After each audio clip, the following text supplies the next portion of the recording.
Guys, we gotta come up with another plan. They got a tank.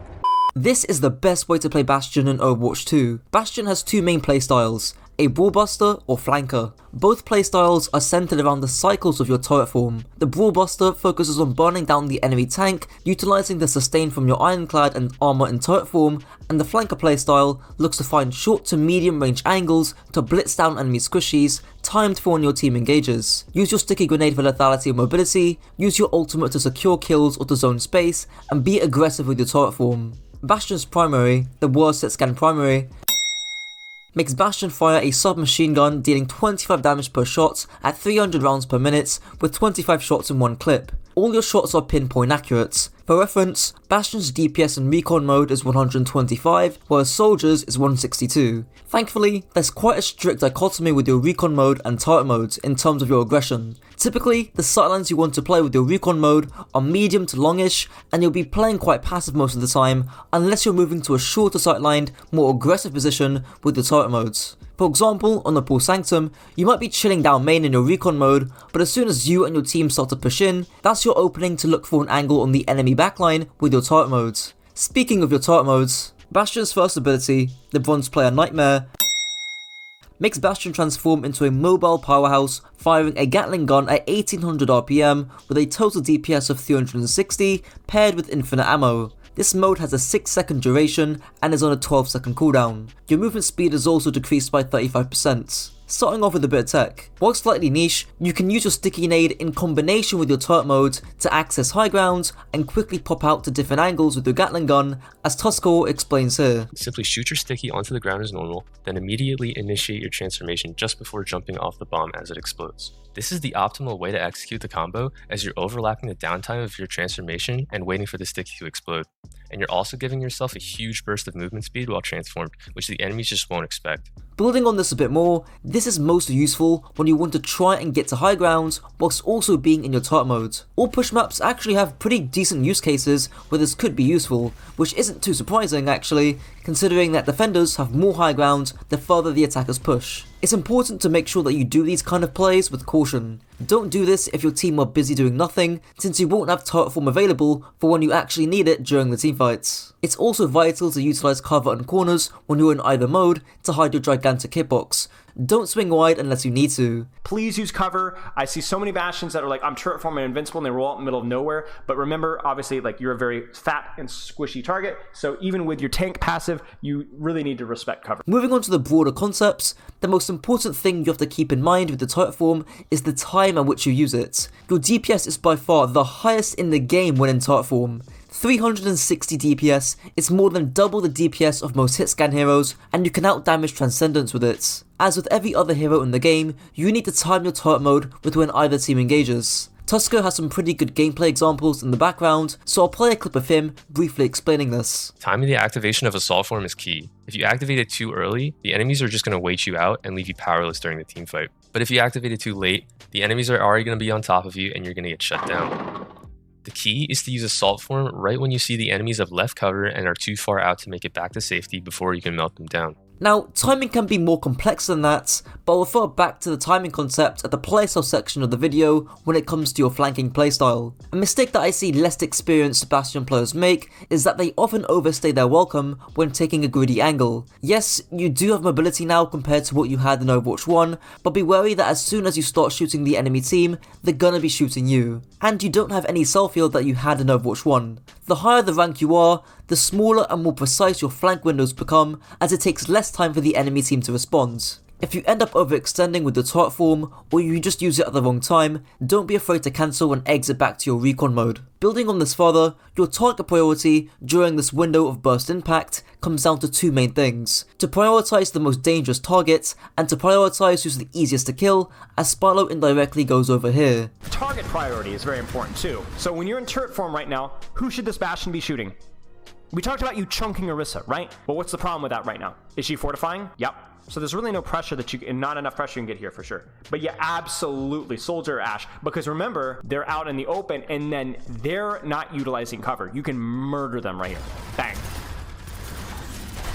You do try to get them, but it's too late. In that case, the Orisa was not the correct target because she wasn't easy to kill, and that's due to her Fortify. If she had rather overstayed her welcome and had used both her Spear Spin and Fortify, then she'd likely become the target. Bastion's second ability, Cassidy's Flashbang without lock-on, makes Bastion fire a bouncy, sticky grenade that deals 115 damage in total with an 8-second cooldown. In principle, your grenade is actually quite easy to use, either for mobility or for lethality. I've already mentioned sticky jumping by proxy with your turret form, but here's Tuskor explaining exactly how to do a sticky jump perfectly. Aim it a little bit in front of you, walk forward onto it, and then jump at the same time the bomb explodes. A common mistake that a lot of people are making is jumping way too early and letting the bomb hit them midair.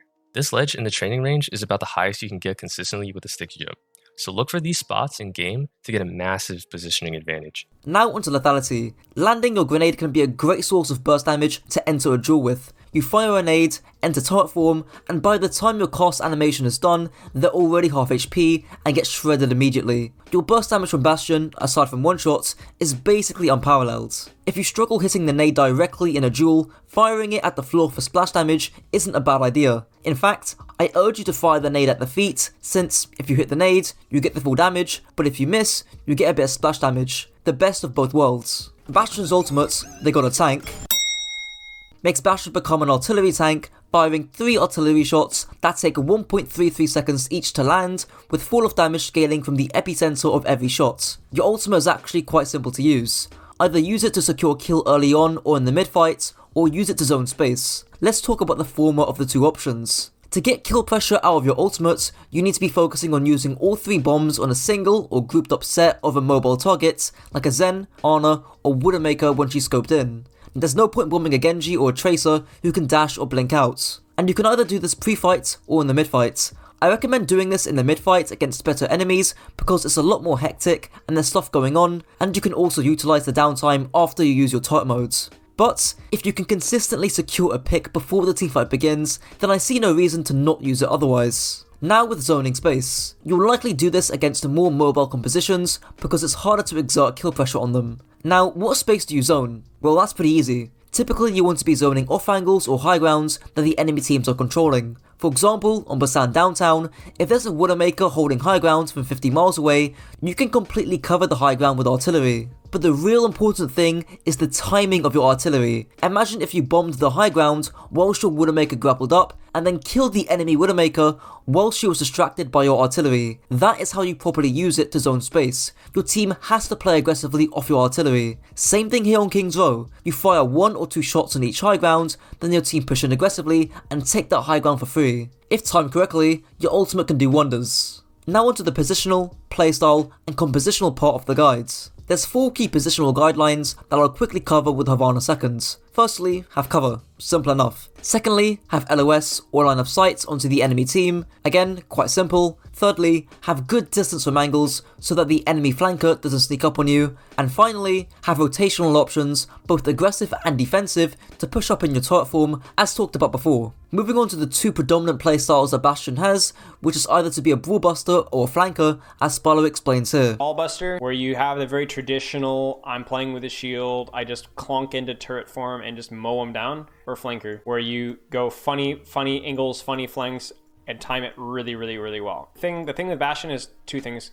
You need to be unpredictable, because shields just don't live long enough for you to be able to just kind of turn your brain off and just mow them down. And your timing needs to be immaculate, because you're talking about a hero that has an immense spike in value when they don't know you're there. But as soon as they know where you are, or they've spotted you, your value just goes down to the pooper.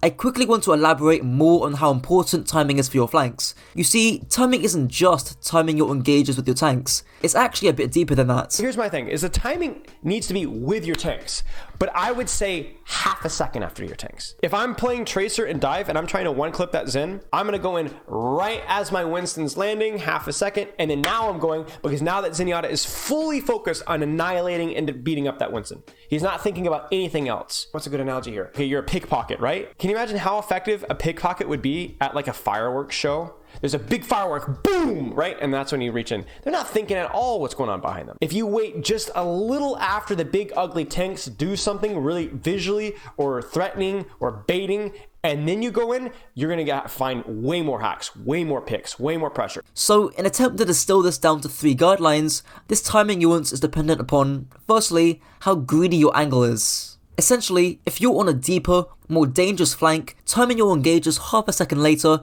become even more important. The second factor is how greedy or dangerous your own hero is. A Winston, for example, doesn't deal as much damage as a Tracer or Bastion can do, so it's kind of pointless for Winston players to abide by this rule. And lastly, the third factor is their squishiness. Again, Winston isn't a very squishy hero compared to Tracer or Bastion, meaning this timing rule matters even more. Now I'll be applying the Brawl Buster and Flanker playstyles to each of the 3 comps, being Poke Brawl, Poke, and Dive comps. In Poke Brawl, meaning against Reinhardt, Ramattra, Orisa, Zarya, Junker Queen, most of the tanks in Overwatch 2, with regards to your Brawl Buster playstyle, you'll likely be positioned on small off angles with short to medium sightlines where the enemy team can't easily rush you down. For example, on the Pool Shrine, you can play either side of the central pillar, zoning anyone down main or by elephants, and then you might look to rotate to elephants, referring back to that rotational rule mentioned earlier. In Poke Brawl, with the flanking playstyle, there's honestly not too much specific to say to your hero here. Time your flanks well,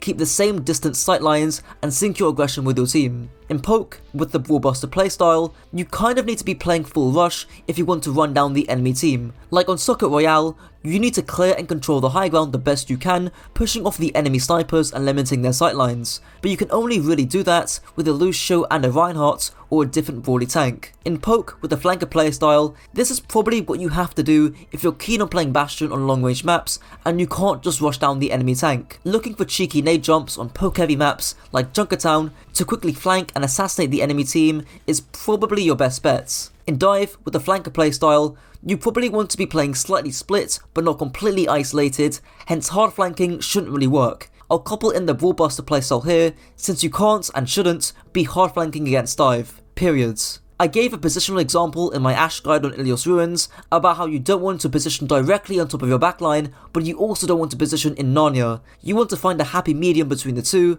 and the same also applies to you as Bastion. Well, that's it for the guides, but don't forget to like, comment and subscribe, and if this video helped to raise your IQ, be sure to share it with your friends to also raise theirs. Until next time.